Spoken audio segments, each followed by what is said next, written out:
You're listening to Lender Lounge with Kevin Kim, a podcast dedicated to the private lending industry. I'm Kevin Kim, and my goal is to sit down with key figures in the private lending industry to talk about their business and their personal lives. We'll get their takes on market conditions, the industry at large, and their personal stories. Overall, I really want to learn more about how they started and grew their businesses. So whether you're a lender, a borrower, a vendor, an investor, or anyone just interested in learning more about private lending, this podcast is definitely for you. Thanks for tuning in and enjoy this week's episode of Lender Lounge with Kevin Kim. Nadel is a proud sponsor of Lender Lounge. Nadel helps connect companies to end users through branded items, custom items, and creative solutions.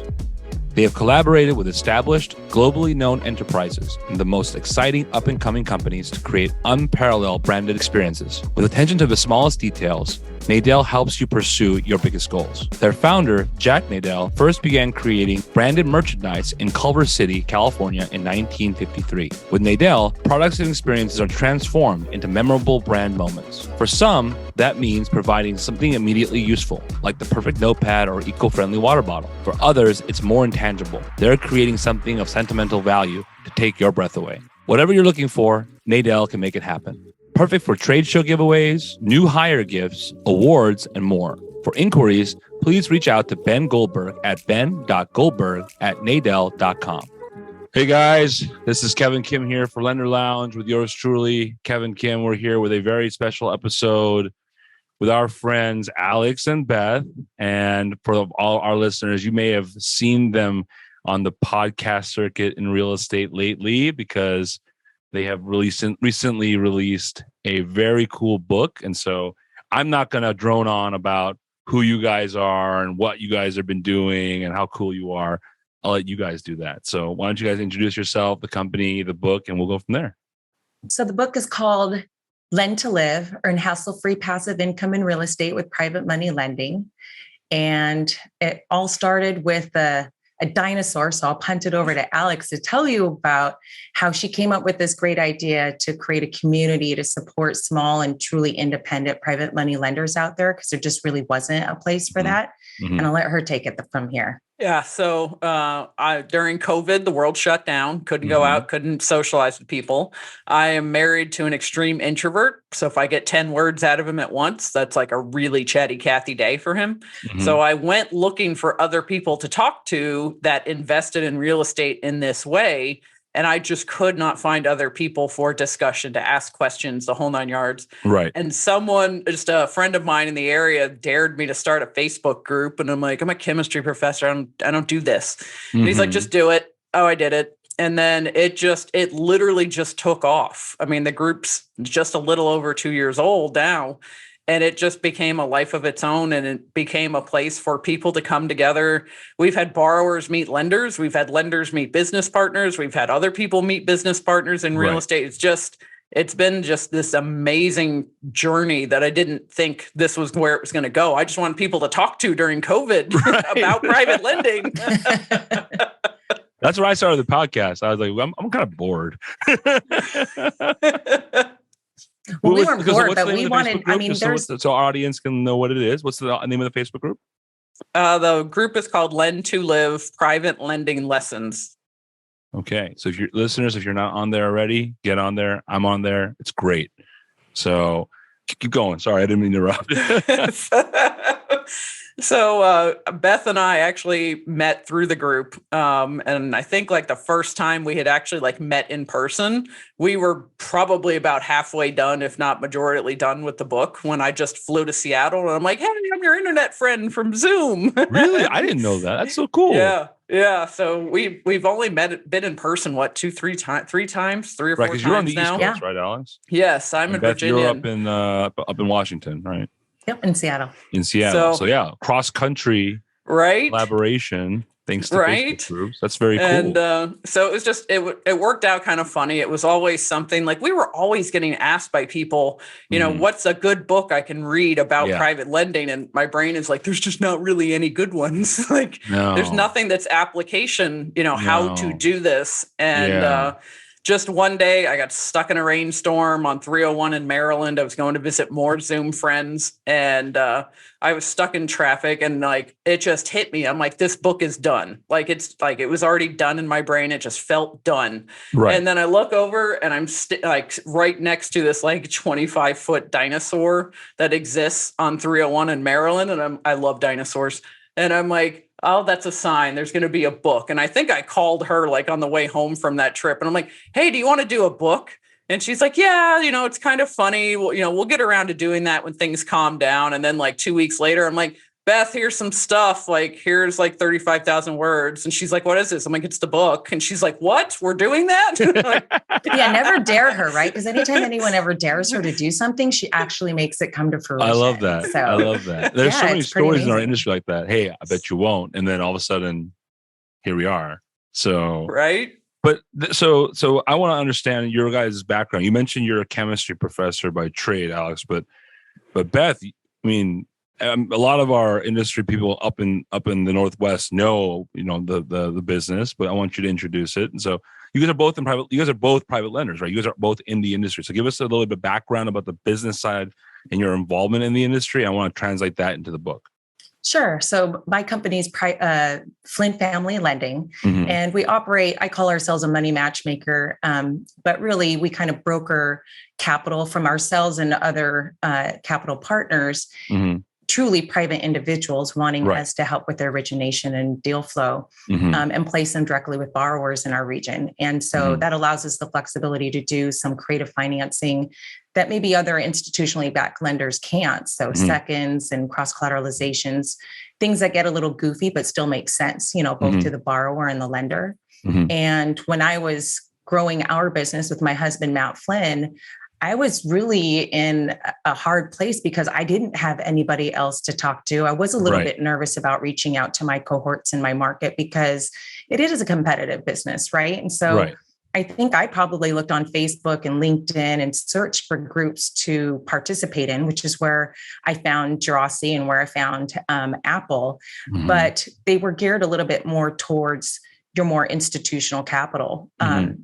And fund managers. And so Mm-hmm. I think I finally found it mid-COVID after Alex had started private lending lessons for a couple of months at least. And I just thought, wow, finally, what I'd always wanted to create, but just never really wanted to manage, Right. she put it out in the universe. And it just happened to be that we get on a phone call, and she's a chem professor, and my corporate background in my former life was 20 years in corporate training and development. So Mm-hmm. as an instructional designer and a professor, we just had educating other people really at the core of who we are. Right. So it made sense to bring private money out into the open so that people like me who are trying to just build a business and understand it and do it legally and safely had a place to connect with others and share best practices. And Alex made all that happen. Damn, that's a lot.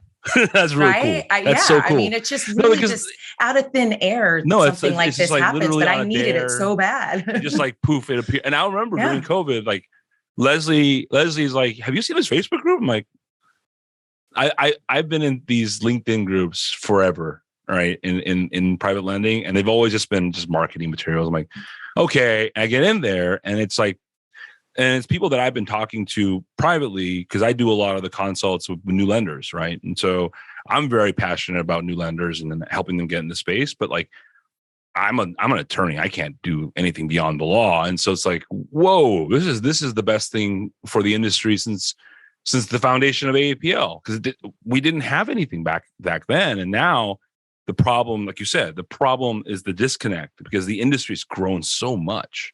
And so there's this massive disconnect. And what always struck me as a big need was not just education, but like I said, community. So, I mean, Alex, tell us more about your private lending background, your industry background, and then we'll start talking about the book.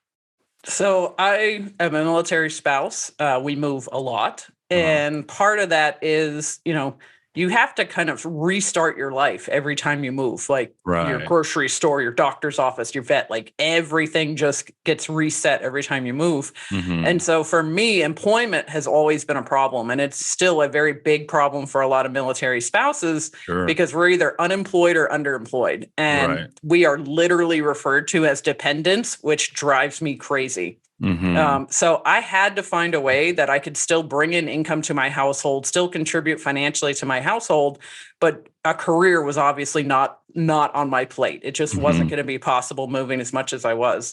So at this RIA meeting, I happened to just bump into somebody who turned out to be a private lender and a hard money loan broker. And this was like 20 years ago. So back Mhm. before like phones were smart and we were still faxing things. Yep. And I really got to see the real estate investing business from the other side. Because, you're driving out to 1003s to borrowers actually at the property, you're walking, looking at the scope of work. Mhm. And it just kind of clicked like I could do this. And then with as much moving as we were doing, being military affiliated, you kind of run into other military affiliated people. And we would, work on a deal with them. We would be, offer some debt for it, whatever it happened to be. It was never really super formalized. It was just like, hey, we have cash to invest. You're an active investor in this area, in this market. Mhm. Let's do this. And then when COVID happened, I mean, it shut down the world here and just in general in Virginia. Right.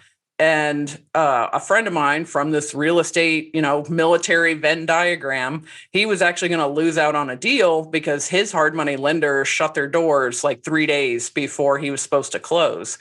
And he just happened to be sharing the story. I was like, yeah, we could do that. And he's like, are you serious? I'm like, why not? Let's do it. Right. And that kind of kicked it off in a much more formalized manner where it's like, okay, like we could actually do this. Like I could make this a business in a backpack. And then everywhere my spouse gets stationed, as long as I know my market and the rules for that state and the usury laws and licensing, like I could do this from anywhere in the country. I mean, anywhere in the world, really, as long as I got electricity and internet access. And that's what was really kind of the impetus for me to really say gung ho, like, this is what I can do. This is what I can do while my spouse serves. And I don't have to constantly rebuild it every time we move. So you started your own private lending business effectively and you were self-funding. Yes. Oh, very cool. Very cool. And how long did you do it for? Because you started 20 years ago, you said? No. I started working for the hard money loan broker about 20 years ago. We had done loans off and on, different duty stations. But actually making it a formalized business actually happened in 2020 where we got serious about it. There's a lot of gaps in the market. Yeah, exactly. So you're both effectively, you have your own lending businesses in your own local markets. But what's fascinating to me is you guys took it upon yourselves to not only create this community, but also, and by the way, for those of you listening, like this community is great. Like even if you're one of the bigger lenders out there, we had this interesting conversation with a big institutional client. He was looking for more counterparties to work with. I'm like, dude, this is where you got to go. If you want to find more counterparties to work with and you want more originators, that's the place to be because those folks have the loans that you want. So it's not just for the small guys. It's actually, it could be useful for everybody. But the idea of a book, because I mean, I don't have any, have any time to even read a book these days. The fact that you guys wrote a book, but the material in the book, I can't say I read all of it, but I read as much as I could in preparation for this interview.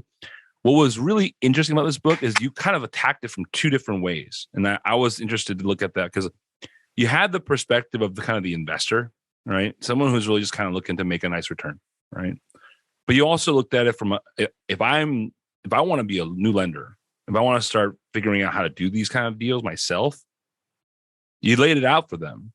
And what was interesting was you guys had a fresh take in this book about a very hot topic in the industry right now, even at the institutional level.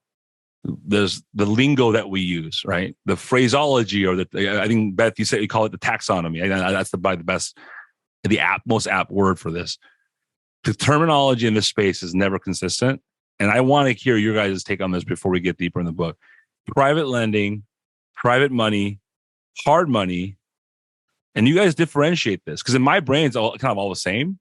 So I'd like to hear your distinction on this. To be fair, we didn't really set the definition. The audience, the broader audience of active investors, where a lot of them now congregate and learn from Bigger Pockets, which I know you know that real estate education platform. Sure. We're really tapping into their defined version of what a private money lender is versus true hard money or institutional capital. So I don't really believe that it's something that Alex and I are necessarily creating net new in terms of a separate definition. We're not challenging convention because I don't know if convention is the same within our own lending industry as it is in the broader real estate investor community at large. So that actually is an interesting point because in this debate, in different communities of the industry, right, different organizations and different trade associations and different campaigns I've seen, there's been the debate between private lending and hard money lending. Right. And and this whole debate came up and my take on it was exactly that. Like, I don't care what you call it. It matters. It doesn't matter what you think you are. It matters what your borrowers think you are. Right. If your borrowers think you're a hard money lender, you're a hard money lender. Right? And that was the interesting part about this. But was the noticeable distinction that I did read in the book was the differentiation between hard money, aka private lending, which is called one big group, and then private money lending. Or private money, because this was a vast differentiation. And I'm not too familiar with how Bigger Pockets audience differentiates that. So for our audience, why don't you guys share what the differentiation is? So in our eyes, when we are talking about a private money lender, we are generally talking about individuals that are lending out capital. Maybe it's their own capital they directly control. Because a lot of the hard money lenders, and this is where you're talking about it affects the borrower. The hard money lenders, well, yes, they have access to millions and millions of dollars of capital. That capital comes with strings attached. They got a warehouse line of credit that they sold a bank on their business model. We will not lend to anybody under a 620 credit score. We will only lend on properties at this, and this metric. And if you go to a hard money lender as a borrower and you don't check all the boxes, they can't do the loan because they're either going to turn around and sell it on the secondary market. So it has to be conforming to some degree for the secondary market to want it. They're going to have to do something for, business warehouse line of credit. They've got their own parameters. If it's a debt fund, they have their own parameters. So it's just, there's a lot of strings attached. And whereas what Beth and I are talking about for private lenders, since it's our capital or capital we directly control, we have that ability to flex and say, okay, we don't care what your credit score is, or we don't need monthly payments, or, all these different variables that aren't really super available, honestly, in the hard money space because they have all those strings attached to the capital they're using. Interesting. So that more flexible arrangement is what is being referred to as private money lending. Because it's private money, it's money that you control. It's kind of interesting because the differentiation that I've been making in my career has been kind of along the lines of like the concept of private lending has kind of become a synonym for what used to be called soft money lending, right? Like bank lending, and what you're describing, right? A lot of the institutional types, they've got a they've got a securitization driven credit box, right? And they have to, I guess, keep their overlords happy when it comes to the Wall Street guys, right? But there's always been this kind of it's been shrinking. The industry has kind of started this way. When I started in this space, everyone did it this way. It was all, no one ran appraisals, no one ran credit, pure asset based. The deal was structured to their comfort, right? Yeah, they may have had a warehouse line, but it was never meant to be like this massive strategy to drive the business. That strategy has really fallen by the wayside. I can name a handful of clients now that truly go in that direction, and they still exist at larger scale. But what's interesting is how the borrowers view this, right? Because I've always told our industry people, and I think I really want to start this home during this interview today. It doesn't matter what you call it, what you call it. It matters what your borrowers call it, because your borrowers are going to be looking for either a private money lender or a hard money lender. And if you don't know what the difference is, you can't make that deal happen. Plain and simple. So, I mean, from that perspective, the book, but the book is giving tips and tricks to a lot of those people who are like, I want to be a new lender. So let's talk about that. So this is an educational book, but it's also kind of a strategy guide in a lot of ways, right? Well, so it's educational for somebody who's a passive investor. Mm-hmm, I think that's really the key distinction here. You can call us whatever you want, right? Right. And even my business as a private money matchmaker, I'd argue whether or not this is, I'm even considered, I'm more of a broker, but I'm still dealing with truly private capital. To Alex's point, we do have direct control over our those folks funds. Call the shots. But I mean, if you're putting private lender on your IRS tax return, then you're probably not a private money lender, right? Because you're maybe semi-retired or retired and you're lending out capital to the kid down the block that you saw grow up and is now a full-time flipper. But that's not necessarily your trade. It's not your occupation. So we do make a distinction, like those truly small individuals who might do this as a side hustle or passively on the side to create cash flow, that's who we're targeting, not somebody who's going to be making an active business out of this like myself. Right. And that's actually what this industry is founded on. And a lot of people forget about, I have to remind people that this industry was founded on that type of funding source. And a vast majority of the industry is still funded by this kind of funding source. And a lot of people go, oh yeah, but it's so institutionalized. But granted, that institutionalization is a product of the secondary market. It's a minority of originators that are backed by these folks, and the vast majority, just by pure numbers, are supported through these high net worth investors who love this as an investment strategy, right? So let's talk about the profile of this strategy from an investor's perspective. Talk about that real quick, because I can talk about it all day long, but our audience is not here to listen to me. They're here to listen to you, right? So why don't you guys talk about that real quick? Because I think that is important. The virtues of this industry as a whole, this asset class as a whole, from an investor's eyes. Well, I would say, going back to the book a little bit to answer that question, it's not so much the people that just do onesie, twosies a year. From my perspective, it's you have to start somewhere, right? Like these are actually like potentially the next generation of lenders coming down the pike to scale in the next 5 to 10 years, whatever their goal is. So they have to get kind of a good foundation. And if they do, half a dozen loans with their own capital, they've kind of literally taken on 100% of the risk because it's their own capital. So they tend to want to learn things really well. They want to know how to safeguard their money so they can be good fiduciaries if they do decide to scale up. So I would say from that perspective, it's those people. It's really very flexible. It could be the people that maybe we talk about a couple different profiles in the book, like maybe it's a retiring landlord, somebody who maybe you have 20 single family homes and you're getting up there in age and you just really do not want to have your heirs worry about 20 single family homes. So they'll start potentially liquidating or pulling out equity from these to do private lending. So if something were to happen, the heirs are getting essentially cash or cash flow, as opposed to 20 houses with 20 mortgages and 20 roofs to deal with. There's active investors that also private lend. I think that point isn't brought up enough. It's a lot of people tend to view it as like something you graduate to, like I'm going to be a fix and flipper until I can be a private lender. And it's like, well, you can do both at the same time. So it's also something that can be done while you're an active investor. I mean, there's just people lend out their retirement capital while active investors and other investors deal. So it's really something for anybody in our opinion. Like you mentioned, the book is actually written kind of in this very bipartisan way.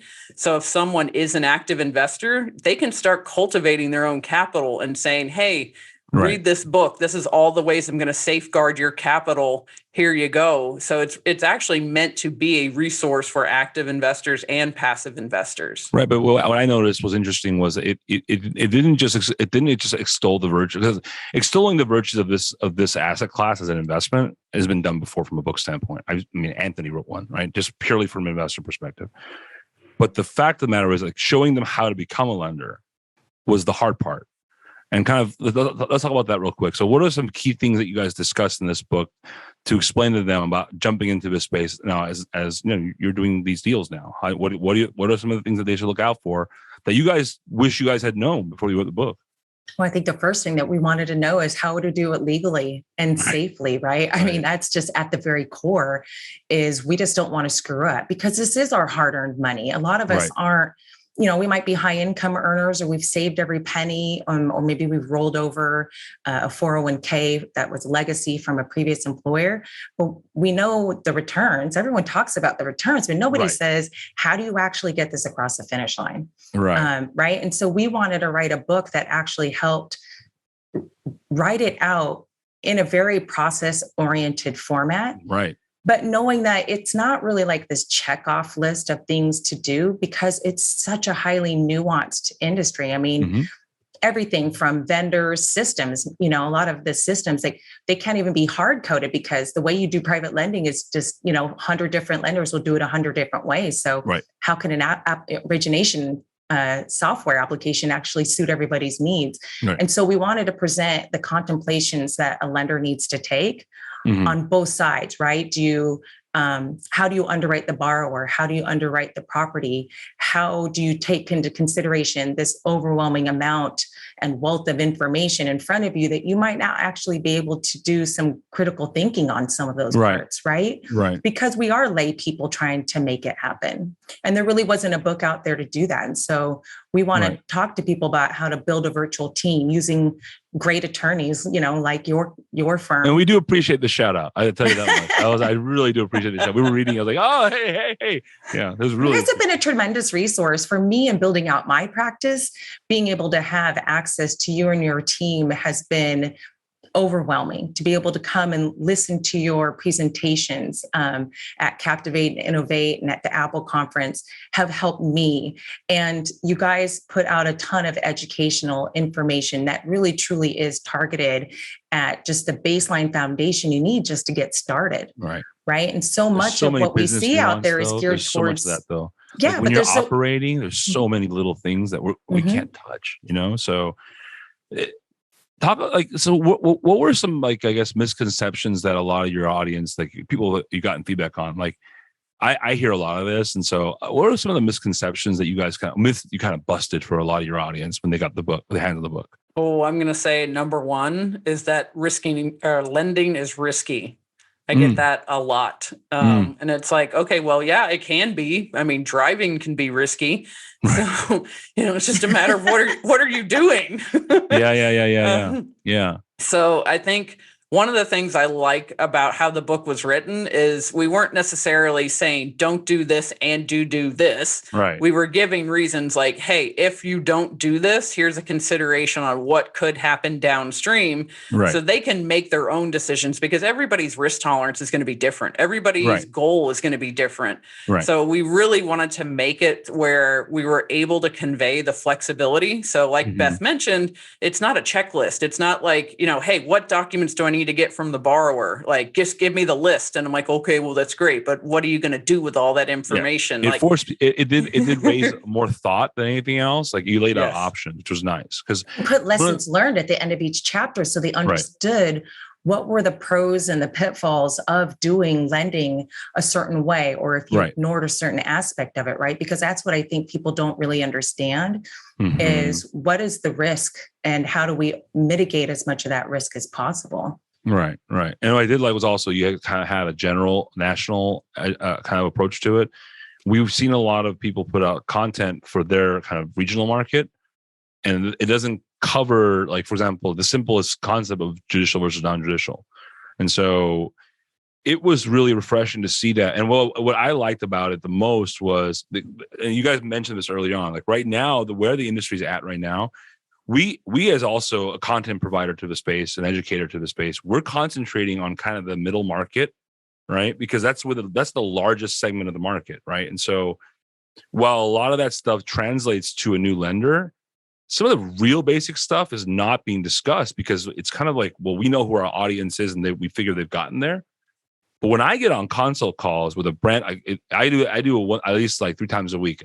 Literally, he's an investor who's thinking about doing this, or has been doing it and knows he's doing it wrong, or is a flipper, wants to start making loans. Like, it happens to me. I talk to these people 3 times a week, and the amount of, like, they had no idea. Like they had no idea. And so the fact that this exists now for those kind of people, right? Anyone who's even remotely interested in this space as either an investor or someone who wants to start operating is so necessary, because there's only so much, we can do, and so much AAPL can do, because there's only so much time in the year. I hope you're enjoying this episode so far. This episode is sponsored by PrivateLenderLink.com, where investors and brokers find direct private lending companies throughout the United States. Are you struggling to find the right lender for your deals? Private Lender Link offers a unique service to provide private lender recommendations. Over the past 10 years, they have established relationships with many reputable direct lenders and know each company's guidelines. Their platform makes the process to get recommendations very easy. Simply provide details about your loan request by filling out a short questionnaire. A Lender Link professional will review the information and invite a few select lenders to view your loan request. The lenders will reach out to you directly to further discuss the deal and provide a quote. Save yourself a lot of time and effort by leveraging Private Lender Link's knowledge, relationships, and 10 plus years in the industry. Their network includes lenders for commercial real estate, residential investment properties, and small businesses. To get started, visit PrivateLenderLink.com and click the big green button at the top. Another thing I want to kind of highlight, you guys are collaborating with APL this year, aren't we? Yeah, we are. Yeah, let us know about that, because I want to make sure you guys say it, because it's a very important feature that we haven't done in a long time. So, well, both Alex and I are members of the education committee with Apple. We really felt it was important to participate in that actively and still champion and create a voice for those small, truly independent private lenders.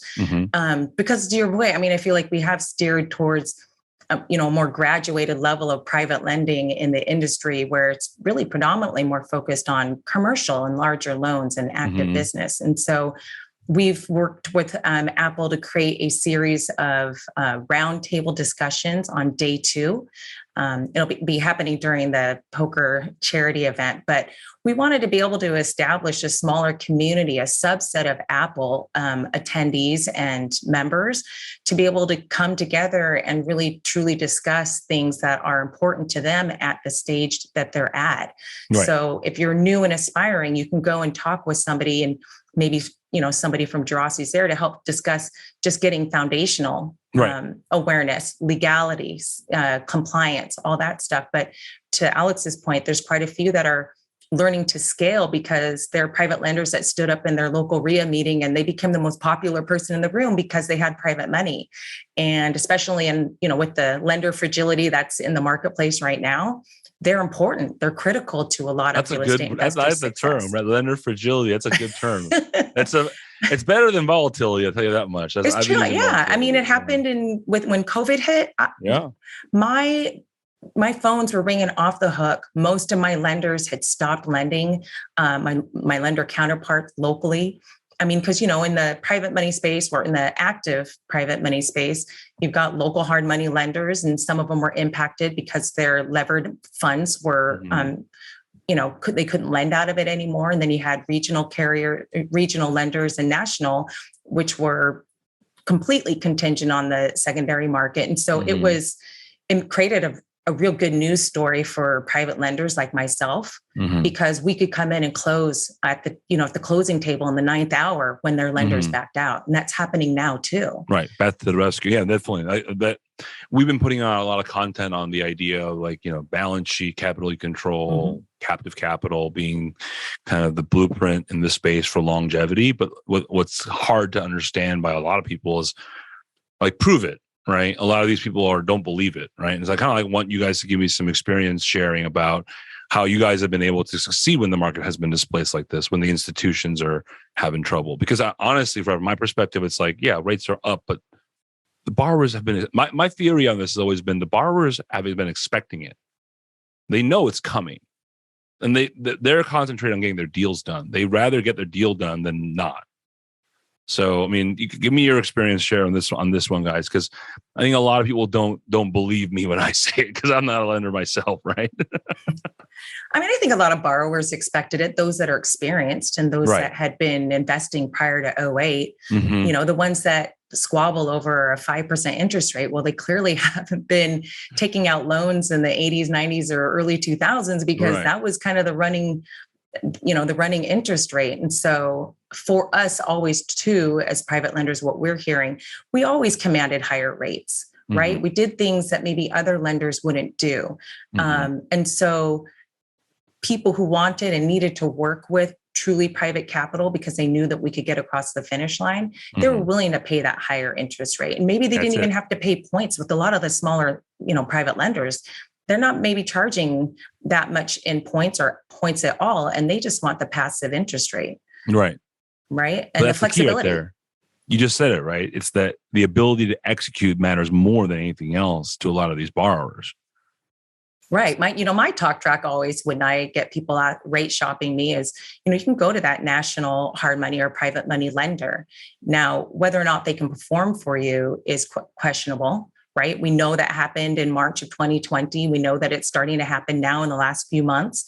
And, I've got local lenders here that have paused on lending until at least the end of September, and have done so for a couple of months. And that's local. That's not even including regional and national hard money. And so, for us, we've remained true day in, day out. Pre-COVID, same rates. Post-COVID, same rates. We'll always close. Our underwriting never changes. You're talking directly to a key decision maker. I don't have to go and take that loan to a loan committee approval in a different part of the country. And so there is a place for us always in any market cycle. And so I think that's why we've seen such an influx of interest in private lending lessons, and people are reaching out to Alex all the time to learn how to do it safely, because they are the most popular person in the room right now. Right. What I would say is really nice about doing private lending as an active investor. Most private lenders tend to be very, very hyper local. So they are parts of the community. They probably know vendors the borrowers are going to need. Like, hey, I need a investor friendly title company. I need a good property management company. And so we can bring value to that lending relationship in ways that aren't necessarily financial, but could end up bettering the borrower in the long run. Adding value. 100%. And like national lenders can't do that, So when you're talking to someone who's private capital that's lending in their backyard, there's a lot more value to be brought to the situation other than, hey, what's your interest rate and what's your origination points? Like, there's so many other things that you could do with a private lender that aren't necessarily a financial transaction. And I guess to drive the point home, how big do you guys think that this kind of, intro level to the market, that this actual truly private level to the marketplace is? Because it's hard to quantify, right? From my perspective, I think we've estimated the industry at large, if you include all DSCR and you include all bridge lending that's business purpose, right, across the country, including construction, we estimate it to be at about $2 trillion, right? That's all the institutional money, all the term rental, all the build to rent, all that combined, right? When we evaluated the industry back in 2013 or 2014, when this didn't exist, we evaluated it at about, we have estimated it to be at about $5 billion. But I'm trying to I want our audience to understand what are they under, what does this part of the industry constitute, right? It doesn't have to be dollars and cents, but because I know it's big. I know it's a lot of people that are doing these deals, because we have a lot of these clients that are just solo operators. But a lot of the market is convinced. They're just convinced that this industry is now like non-QM and conventional. We are now this commoditized, institutionalized space, and we all must now become the Borg, right? and I don't buy it. But I'm not an operator in the space, right? I'm a vendor to the space. I want to hear your guys' take on that. We definitely don't buy it. Yeah. I mean, now we've gone through 2 market cycles at the beginning of COVID, and then the last, 2 quarters. we're absolutely proving that wrong. I kind of laugh at Apple last year, so much talk about DSCR, but right now DSCR loans are kind of dead. And they're quite expensive. That's why. Yeah. I mean, in a 5-year prepay step down or having to buy down your rate, I mean, it's awful. And so this institutionally backed capital will always have its place just as much as private lenders, truly individual private lenders, will have their place too. I mean, I don't really find these to be mutually exclusive, or we're growing into a certain commoditized industry. The fact is, there's active investors joining the market every single day because they watched HGTV and they get all excited about it. Then they get older and start a family, and then they want to retire and they sell off their real estate portfolio and they want to get into private lending.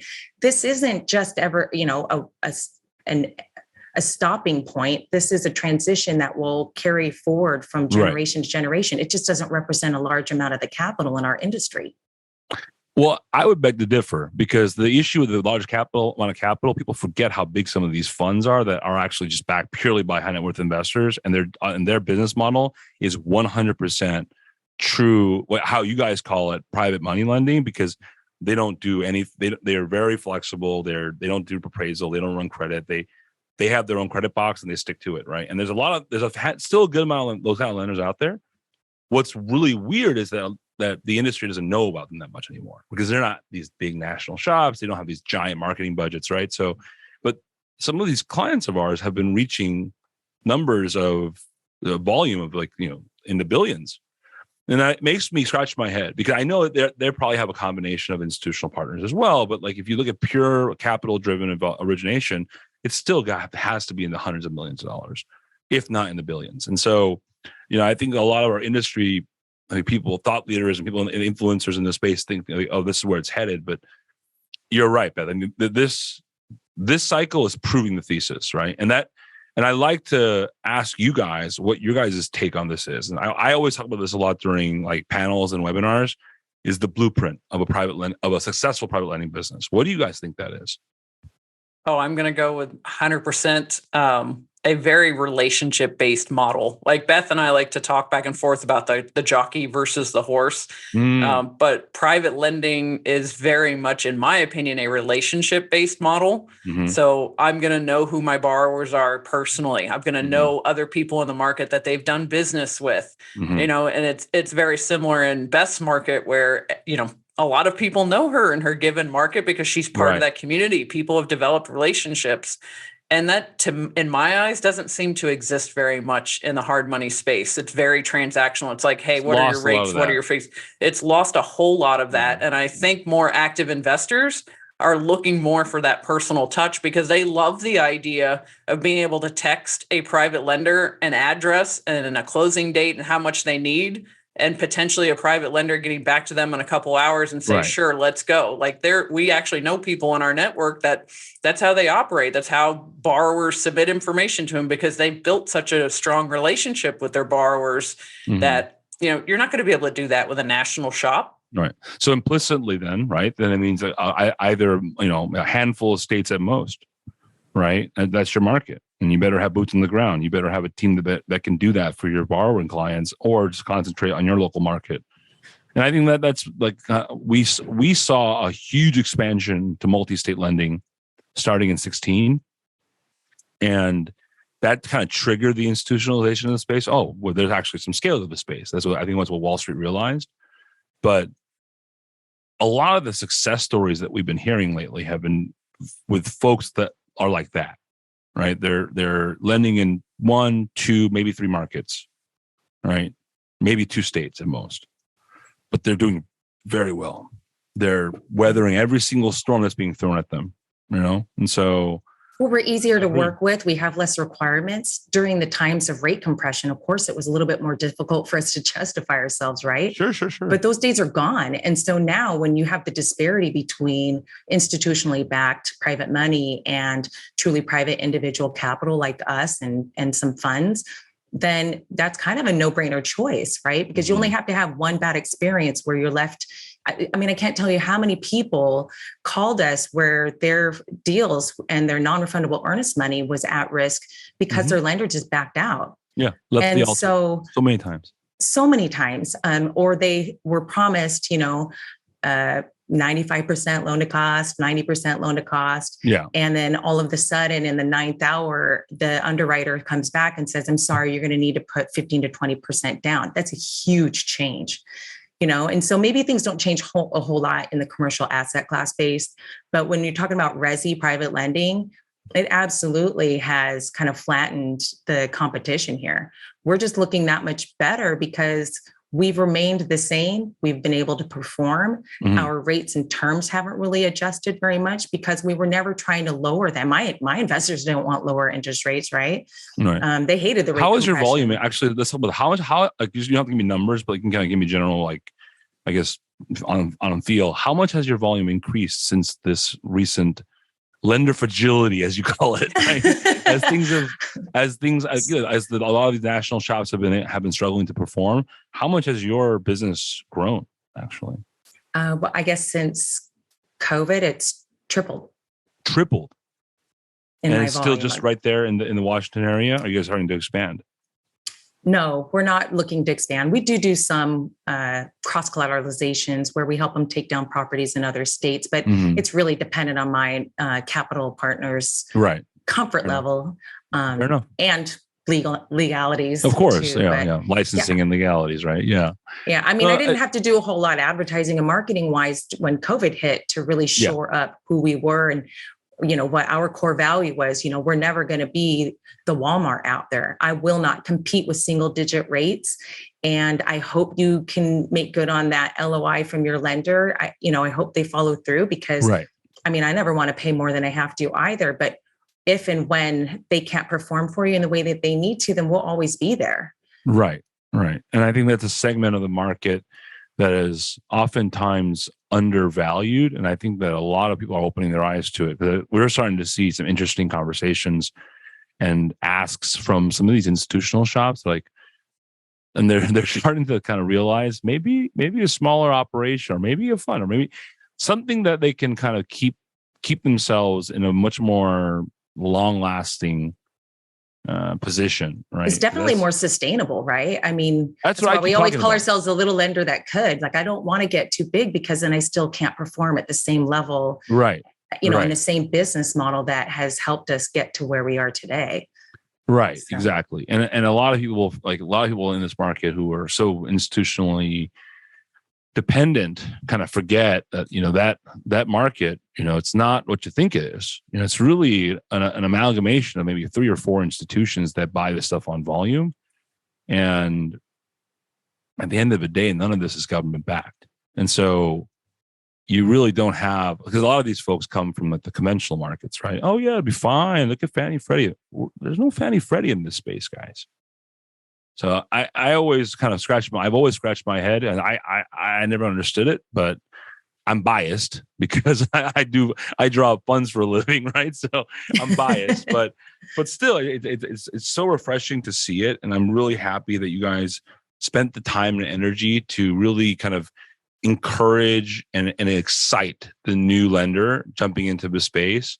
I really want our audience to pay attention to the Facebook group, and then if you're a new lender, come to the roundtables, because this kind of education is not as prevalently available anymore. It's hard to find good education on this kind of stuff. What better to get it from the ladies that wrote the book, right? So we're going to go into the lightning round now. I want to make sure we have time for the lightning round, get to know you guys a little better personally. First question that we have in our lightning round is, what was your very first job? Very first. We had some really good ones lately, so I got to ask, what was your very first job? I was a baker at a cookie company at the mall. And Mrs. Fields? I know. No, it's I think it was called the Great American Cookie Company. Oh, yeah. Yeah. Yep. Yeah. Oh, cool. Nice. I didn't know that, Alex. Mine was at a chocolate shop, so it's kind of funny how many similarities we keep having. A lot of this stuff was meant to be. I'm telling you guys. Very cool. All right. So the next question is, when you're not dominating the lending world, right, the private lending world, what do you guys do in your spare time? I recently bought a horse. I'm a horse person by nature. So I'm at the barn pretty much every day I can possibly be at the barn. The city boy here in California, that's just like, what? Very cool. What kind of horse is it? Are there kinds of horses? There are kinds of horses. There are, right? yeah. It's draft cross. So she's a big, chunky, little bit of a flake right now, but we're working on it. So is it meant for like just for training, or is it like for riding or for shows, or she will ride and drive. Oh, nice. Very cool. I think this is one of her whys for getting into private lending, by the way, too. So I just think fund it's awesome her that she might get a horse. Yes, 100%. That's exactly why I did it. I hope my daughters don't see this. Dad, you can really buy us a pony, can't you? I was once one, I'm telling you. It's an expensive habit. I know. Beth, how about you?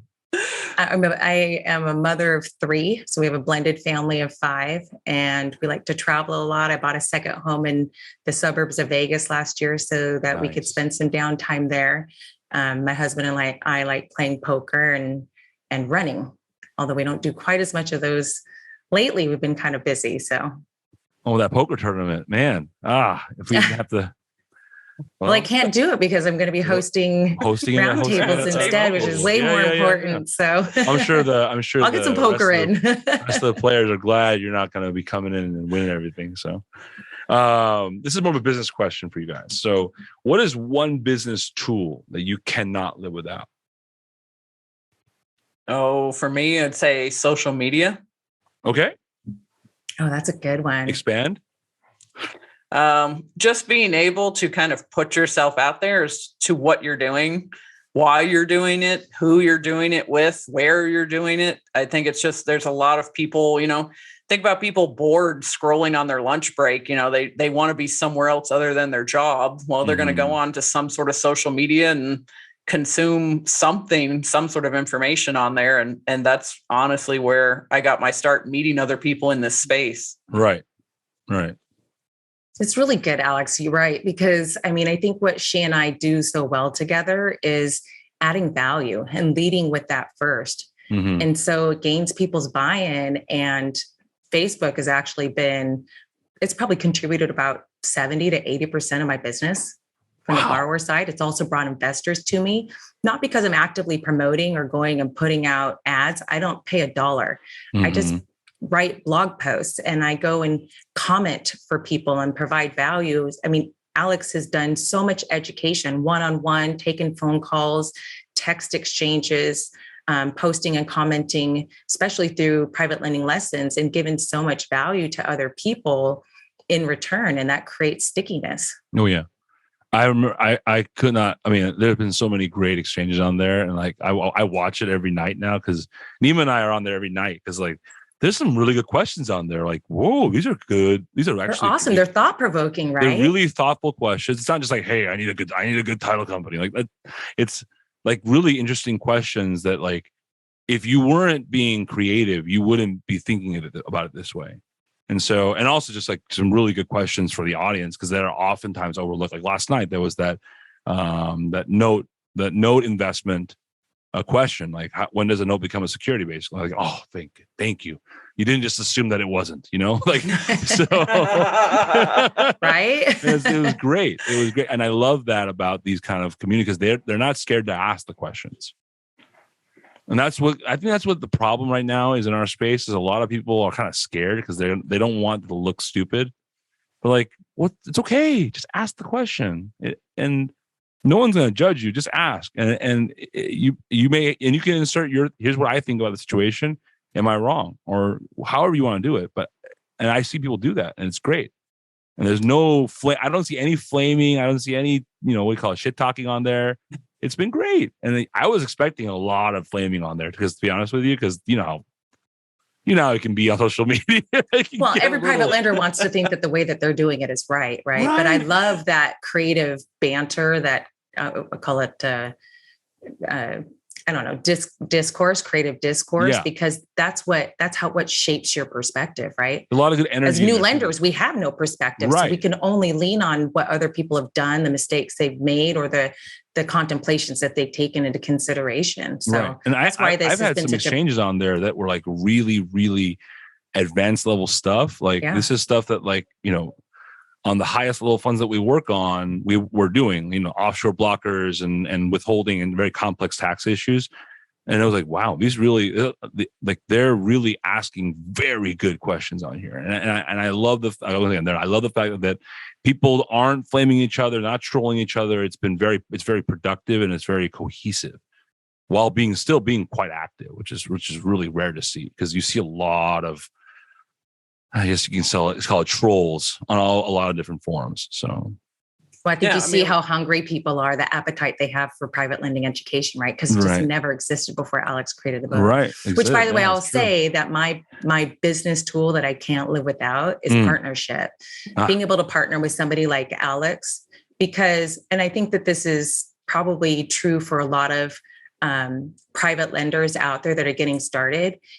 You can't be all things to all people. And so you really need to have that balancing act in partnership where someone's probably a visionary and the other person's probably an integrator, right? Alex had this vision by way of a dinosaur, which is weird in and of itself, but whatever, man, she came through, right? Like she went out and said, I'm going to get this published. I'm going to get us contracts. And she didn't just get us one, she got us 2 offers, and with the biggest real estate education platform in the world. And so I think that a lot of lenders out there, or fund managers who are wanting to create a business, really need to rethink whether or not they have that right partnership with somebody that can run deep on operations and be that integrator, but somebody that can see the long range vision and help come up with new ideas and innovate in the private lending space. Right. It's so important.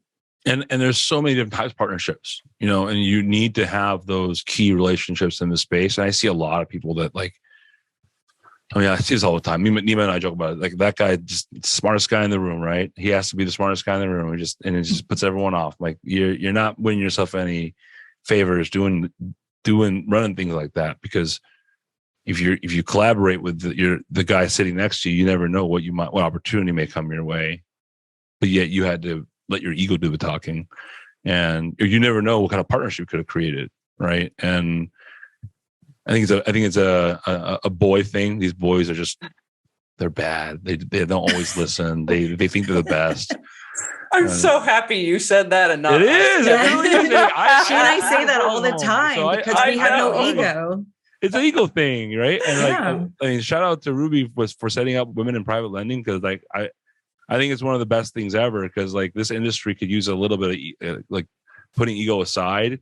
Unfortunately, you know, being in mortgage, it comes with a lot of real estate bros and finance bros, and it's not good for the space, because partnerships and really thinking about like, hey, how can we work together? How can I help you? How can you help me? Is way better than, look at me, I'm so cool, right? And I know everything, you know? So, but Kevin, do you know the conversation?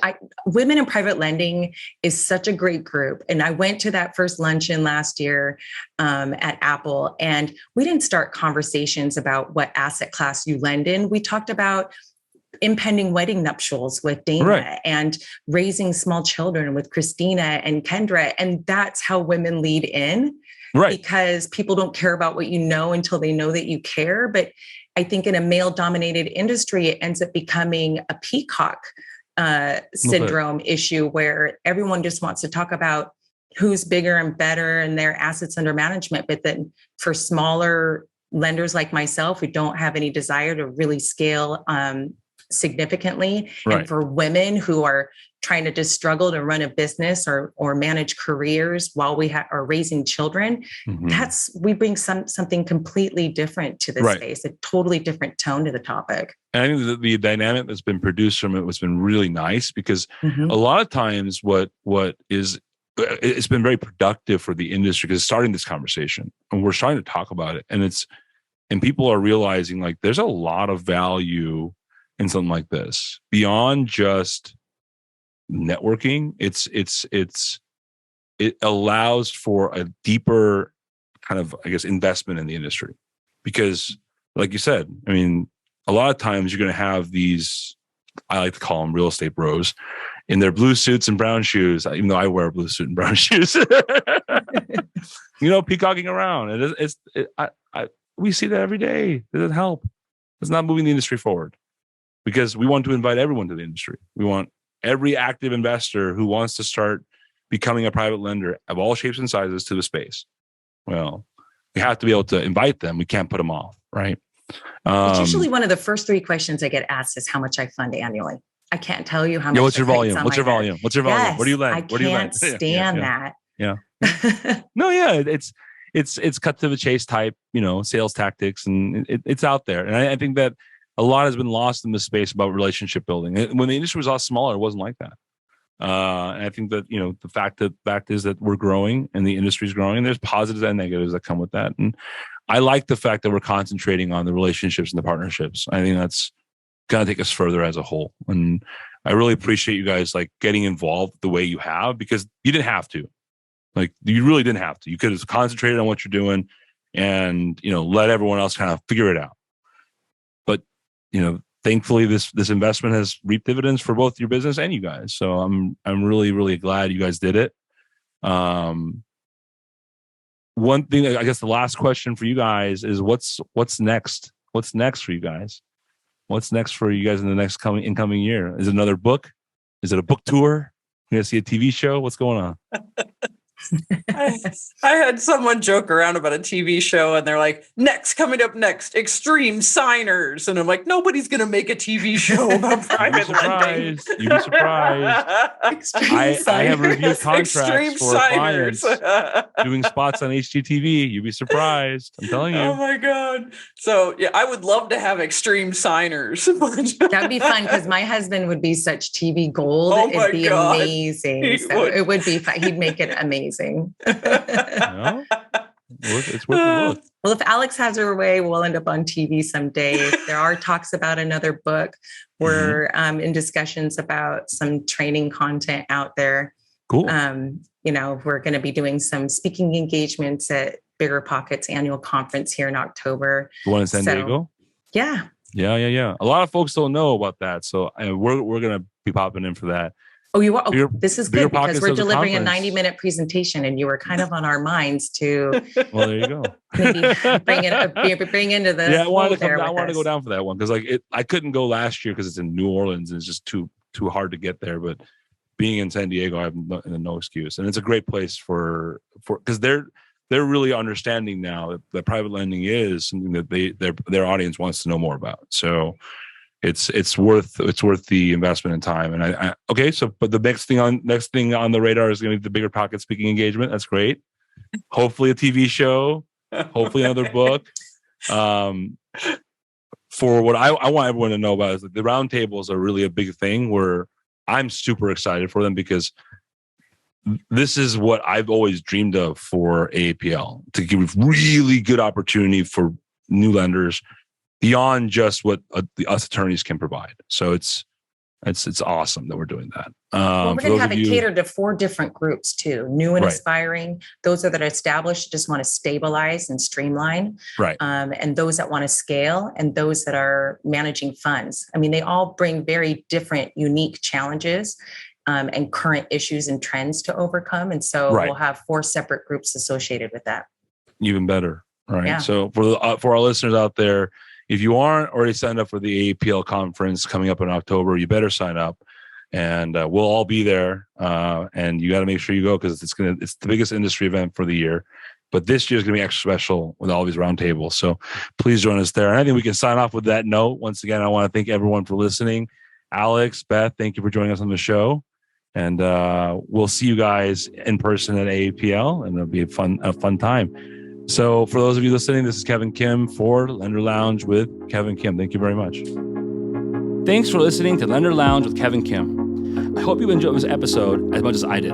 If you did enjoy, please leave us a 5-star review on your podcast platform, and be sure to follow our show to be notified of new episodes. If you're on YouTube, don't forget to smash that like button and hit subscribe for more content from all of us here at Gerasi. Lender Lounge with Kevin Kim is available on all podcast platforms. Referrals really help us spread the word, so please send this over to someone you think might enjoy it. See you next time. This is Kevin Kim, signing off.